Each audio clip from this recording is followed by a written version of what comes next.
सुखदेव जी महाराज कहते हैं, राजन परीक्षित, इसके बाद भगवान ने महाराज की लीला की। भगवान पिता रात्रि शरदोत्फुल्ल मल्लिका वीक्षरन्तुं मनश्चक्रे योगमायामुपाश्रितः। महाराज की लीला की। ध्यान दें, कभी कभी हम भगवान की लीला में शंका करने लगते हैं।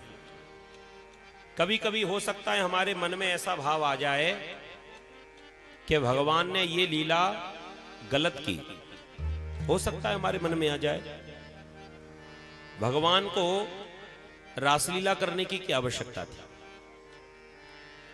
तो भैया, जिनके मन में ये शंका हो तो आपको जानकारी के लिए बता दें, भगवान ने जो महाराज की जो लीला की है वो काम की लीला नहीं है, वो काम विजय की लीला है। भगवान ने कामदेव को हरा दिया। इसके पीछे एक और कथा आती है। समझ लो ये भगवान ने महाराज किया ही क्यों। एक बार की बात, कामदेव भगवान के पास पहुंचे और कामदेव ने जाकर भगवान से कहा, प्रभु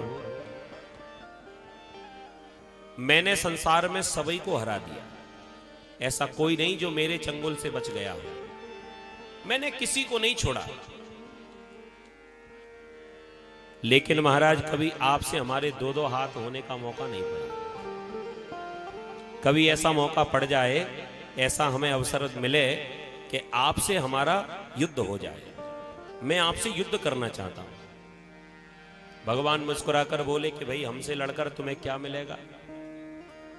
कामदेव ने कह दिया, महाराज बस आप ही को हराना बाकी रह गया है, एक आपको और हरा दूं सोई विश्व विजेता बन जाऊंगा, फिर मेरे बराबर ताकतवर कोई नहीं। भगवान समझ तो गए ये कामदेव का अभिमान बोल रहा है। सो भगवान ने तो कईयों के अभिमानों को तोड़ दिया। तो भगवान ने कहा, ठीक है कामदेव, तुम अगर मुझसे युद्ध करना ही चाहते हो तो ये बताओ कि तुम कौन सा युद्ध करोगे। दो प्रकार के युद्ध हैं, एक तो है महल के भीतर और एक है मैदान का युद्ध। दोनों में अंतर क्या है? भगवान ने अंतर बता दिया। जो महल के भीतर एकांत में युद्ध होगा उसमें तुम होगे और मैं होऊंगा, तीसरा कोई नहीं होगा।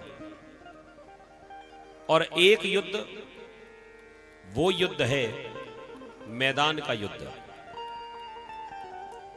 कौन हारेगा कौन जीतेगा इसका फैसला सभी के सामने होगा।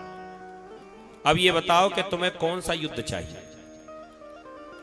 कामदेव ने दिमाग लगाकर कहा, जब भगवान से ही झगड़ा हो रहा है, भगवान से युद्ध हो रहा है, तो मैदान में करूंगा सबके सामने। एकांत में किसने जाना, जब सबके सामने युद्ध होगा तो सबको पता चलेगा कि मैंने भगवान को ही हरा दिया।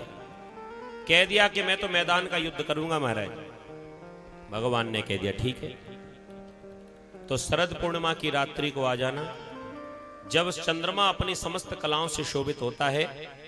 शरद पूर्णिमा की रात्रि में सुंदर मैं महाराज करूंगा और अकेला नहीं होऊंगा, मेरे साथ में असंख्य गोपियां होंगी, वो सब गोपियां मेरे साथ। और एक और बात, इस महाराज में केवल गोपियां ही आएंगी, केवल स्त्रियां ही आएंगी, कोई पुरुष नहीं आएगा। कामदेव कहने लगा, महाराज इसका मतलब आपने हारने की पूरी तैयारी कर रखी है। पूरे मंडल में केवल स्त्रियां आएंगी, कोई पुरुष नहीं आएगा, पुरुष अकेले आप ही होगे, तो महाराज मेरा तो काम और आसान हो जाएगा। भगवान ने कह दिया, तुम अपने सारे हथियार लेकर आना। मान गया कामदेव। जाते जाते पूछने लगा, महाराज ये और बता दो, जीतने वाले को इनाम क्या मिलेगा।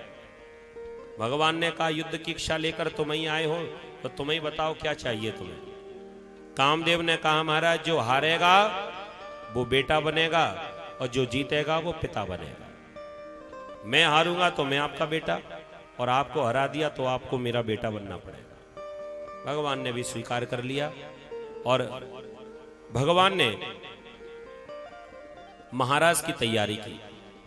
हम लोग भी समझ लें, अब महाराज की कथा में प्रवेश कर रहे हैं। ये प्रभु की जो लीला है, ये जीव और परमात्मा के मिलन की लीला है। पहले तो ये समझना पड़ेगा ये गोपियां कौन हैं।